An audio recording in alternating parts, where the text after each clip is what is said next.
I bleed silver and black, and I wear it with pride. Hold my shield to the sky. I'm a raider for life. I'm a raider for life. I'm a raider for life. I'm a raider for life.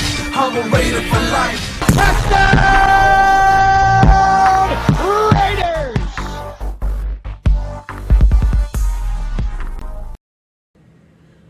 What's going on, Raider Nation? It's your boy, Mikey Raider. That's right, it's Raider Nation for life, regardless of the insults you guys like to hurl at me in my videos. Well, what are we here to talk about today? Well, first off, I need to apologize. Let me see. This is the only technology I got is my old iPad. See if I can make it a little bit brighter. Who knows? But I forgot to rap. That's right. After every Raiders victory, I want to rap, and I forgot to rap last week. So, let me give you a rap right now and see what happens. I owe that to you guys. Let's start with a word, all right? All right, Broncos. We'll start with Broncos since we beat the Broncos. Yo, Broncos, y'all nothing but look like orange hoes. Everybody knows the truth. You suck and that's the juice. Cause it's Raider Nation for life. And we do it with our knives and our pads. And everybody knows Raider Nation has a good guy named Raider Dad. Yo, we got a big victory and this is what we do. Raider Nation, yo, will always come through. Whether we got the weirdest coach, we come together and that's no boast. Everybody knows we're going to win. Everybody knows it's about to begin. It's a new damn season, and here we are. We are Raider Nation. We're not very far. You look to the left, you look to the right, you see the colors of silver and black all night. Every day, in every way, we live the life, it's the Raider way. This is what we do, and this is what we claim, and everybody knows, yo, I am the main. It's Mikey Raider. I love you guys. I hope you enjoyed that rap. We got a big victory. Now, this is your game day primer. Unfortunately, this is the only time I have to do a video in the next couple of days, and then we got a 10 a.m. game versus the Buffalo Bills. It is an East Coast game, and the Buffalo Bills are coming off a loss. And with the way we looked last week, if you saw my game analysis video, where I was like, what the heck really happened? Check out that video, and my video is below. It was the previous video. But from my perspective, we didn't look so great. Again, we had the will to win. We just won, baby. But there was a lot of issues that I spoke about in that video. And those issues did not fix themselves this week, officially. It'll take weeks and weeks and weeks. And I feel that Josh McDaniels looks the same with game planning as he did last season. So I should have went over and watched week 2 of last year, because I could probably come up with the game he's going to do this week against the Buffalo Bills. But there's a lot of people commenting. They're like Josh McDaniels lovers. They're still writing, you ain't a real Raider. You're a hater. You ain't a real Raider. Like, oh my God. Are these like Josh McDaniel robots? Literally. Because everybody knows I can't stand the MFer. I don't want him a part of the team. I hate him more than I hated Gruden when he came back to the team. But are they Josh McDaniels robots? Literally. Because we know he controls the press. Or we think he does. And I'm pretty sure he does. The Raider press. Does he hire, Indian robot bot farms to find every Raider video where they say the word Josh McDaniels and Salty? And then the robots, you ain't a real Raider. You're a hater. I don't know. I do not know. It's ridiculous. And the usernames on some of these comments are like user 175423896. Sounds like a bot to me. But that being said, I just can't find the positivity. I'm trying. And we didn't look as good as we should have, in my opinion, last week versus a weak Denver Broncos team. Now we got a stronger Buffalo Bills team coming in with one of the better defenses in the league yearly, one of the better offenses in the league yearly, And we're coming off a performance of barely 17 points. But there are a lot of positives to take away from last week, as well as negatives. So let's stick to the positives. Jimmy Garoppolo held his own. I'm tired of comparing him to, the other quarterback who shall not be named. But there were some positives from Jimmy G. And I saw a play where it looked like he got his leg ran up on or something like that. And he was only out for maybe a play or two. And he came back in the game. What a positive, for his injury status. What a positive. And then he held his own on certain plays. And again, we got a big touchdown or two. And really positive. But the media is speaking up Jimmy G. And they're trying to make him the savior. It's all good. I get it. But again, I'm really happy. And that looks okay. And he can only get better in this offense. Josh Jacobs, we know, will be fine. He'll get better. But I think they need to add a fullback for him on certain plays just to get his pride up. Let him break a few runs with the fullback blocking for him, and he'll be able to get it done. And again, I don't think Jacoby Myers will play this week. Davante Adams, they said, had an ankle injury or a leg injury. I'm going to chalk that up to a veteran day off. Today's Thursday. That was the practice report from yesterday. But I'm going to chalk that off to a veteran day off. I don't think there's anything serious. They probably don't want to say veteran day off, because if they say that in the media, remember last year? Oh, it's a planned day off. Remember in the preseason for Jimmy Garoppolo? It's a planned day off. All of us went crazy like I did. So if they said it's a planned day off for Davante Adams, maybe he's getting the treatment like Jimmy Garoppolo got in the preseason or in training camp. So maybe Davante Adams is getting a planned day off. Let's call it a veteran day off. But they publicly can't say that. So they're going to say, oh, he has a little, ankle swelling or this or that. Because they don't want to tell the truth. But again, if it is really a little bit of ankle swelling, they might as well give him a day off as well. Call it a veteran ankle swelling day off. Whatever. But he'll be fine. But yeah, that's an interesting topic for this week. And apparently, I think a Raider player got benched, Trayvon Morgan, during the game. I did not know that at the time when I made the video. Was it Trayvon Morgan? Again, one of the Raiders' defensive backs or somebody got benched. I don't know how real that is, but we struggled on defense. Even though we held them to 16 points, we still struggled at many times on defense. And this week, we cannot make those mistakes. They are a weak offensive team. They only had one weapon or two, like in Russell Wilson and Cortland Sutton. And we made everybody else look as good as they did. And they were driving it down the field the first half. But the Raiders solidified in the second half, man. But we got Josh Allen, and they got Stephon Diggs, they got Gabe Davis, they got James Cook, they got Dalton Kincaid, Dawson Knox, one of the better O-lines in the league. And they guaranteed most of the time to score, 30 points a game. And Josh Allen is on a revenge tour after losing last week. So, Raiders got a game ahead. We got a game ahead.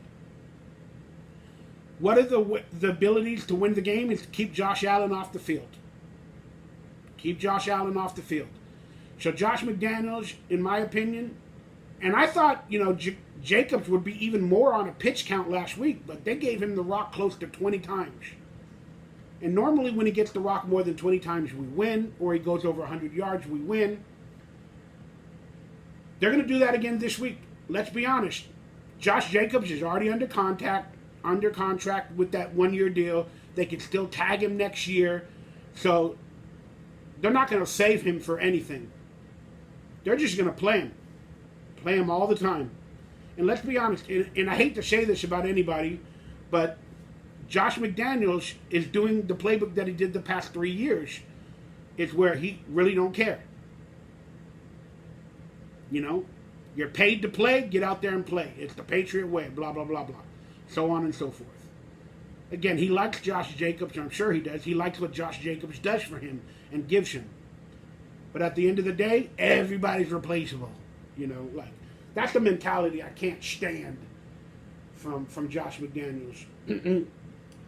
But the Raiders are going to have to keep Josh Allen off the field, keep the time of possession. So we're going to run a lot. And Jimmy Garoppolo, he's not going to go deep that much. He's not. I thought he was going to go deep a lot last week. They were going to try to prove something to the NFL fans and the Raider fans.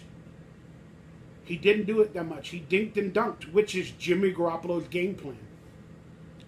So I expect that again. Time of possession. You know, and even people on X or Twitter, reporters are like, hey, it's 3rd and 7. And Josh McDaniels pulls out the 3rd and 6 play call, you know, where we always get stopped. He calls out a play call that's always 1 yard behind the line. So it's going to be a lot of those type of plays where they try to keep the time of possession, keep Josh Allen off the field. Because our defense struggles. Max Allen, the best thing we got, but they're double and triple teaming him. And until somebody else truly steps up, like maybe a Tyree Wilson, as he looked rough at times last week, he'll get better, but he looked rough. But until that day, with the loss of people like veterans like Chandler Jones and stuff like that, it's going to be a tough day against Josh Allen. Let's just be honest. And Max Crosby can't do it all. He can't. So other players need to step up. So that being said, this was a simple game day primer. Because like I said, I can't give you guys a video for a few days. So I'm giving you this one. Let me give you I gave you my preview. I gave you my ways to win the game. Time of possession. And we need to blitz. We need to blitz on 2nd down on a few occasions. Because normally people blitz on 3rd down when it's expected. And I know Josh Allen has the ability to scramble. But I think we need to blitz a couple of times on 2nd down. And get him out of his rhythm to where he's afraid that we're going to blitz on any down. Whether it be 1st down, 2nd down, or 3rd down. So they might try to establish the run more. And I think we're suited to stop the run a little bit better than we are to stop the pass. With our secondary looking the way they do. So, if I can give you my final score prediction for this week's game. Unfortunately, guys, I know you want a Raider victory. And everybody wants that excitement. I just don't, with coming off of what I saw last week, I don't see the Raiders winning versus the Buffalo Bills. If they do, I will be thankful. I will be grateful. But I just don't see it happening. And all I can do is be honest with you guys, not try to placate the false narratives or give you guys lies from my perspective just to make you feel good about yourself. I can't do it. I'm the real OG Mikey Raider, and I say how I feel. I say most of the time what it really is. And to people that don't think that or believe that, that's okay. Because the truth is, like a wife, you're always right. A happy wife makes a happy life. So guess what? People that don't agree with me or my opinions, I'm wrong. You're right. The Raiders lose, though, not by a lot. The Raiders lose this game 27-23. That's right. Raiders stay in the game. We lose 27-23, and the team will look much better. Josh Jacobs will get 100 yards, maybe barely or barely under it. Davante Adams should have had a touchdown last week. I predicted it. It didn't happen. Davante Adams will have a touchdown this week. And let's just hope we get a diamond in the rough. And we hope they start to use Hunter Renfrow. Because if they don't, that could spell the writing on the wall for Hunter Renfrow. Hunter Renfrow can get it done if he's asked to do it. And if he's put in a situation where they believe in him, he can get it done. Now, the tight end's got to get involved. The tight end's got to get involved, more so than blocking. Michael Mayer, we need to get you a catch. So I expect possibly a Devontae Adams touchdown. I'm hoping for a Hunter Renfrow touchdown. Maybe a Josh Jacobs touchdown or a Michael Mayer or Austin Hooper touchdown. So that would give it 3 touchdowns and a field goal. Or what did my score? 23-27? So that's probably 2 touchdowns and 3 field goals. I don't know the math. But we got to get the tight ends involved. We got to get Jacobs a little bit better of a game this week. And we gotta involve Hunter Renfrow. That being said, let me know your predictions, your storylines down below, your thoughts on the game. I don't believe the Raiders win, unfortunately, but if they do, I'll come to you guys with another wrap on my post-game review on Monday. I'm Mikey Raider. Stay happy, stay healthy, stay blessed. Take care of you and your family. Let's go Raiders, and let's build a dynasty from the ground up. And let's all try our best to not be salty. Let's try to add some sweetener. So another victory versus the Bills would add that. Until that day, I just have to be real. Raiders lose in a closer game than many people think, but with a lot of promise. Raiders lose 27-23. But after that, we're coming home, we're coming home, we're coming home, and it'll be a brighter day. Gonna be a brighter day. Love you, Raider Nation. I'm Mikey Raider. Stay tuned. Hit that thumbs up, that like, that subscribe button. Consider becoming a member to support me. I'm actually struggling in life, and I could appreciate anything you could do for me. Even hitting that like button and hitting the bell and commenting on today's video. Thank you. I love you. Blessings. I bleed silver and black, and I wear it with pride. Hold my shield to the sky. I'm a Raider for life. I'm a Raider for life. I'm a Raider for life. I'm a Raider for life. I'm a Raider for life. Touchdown!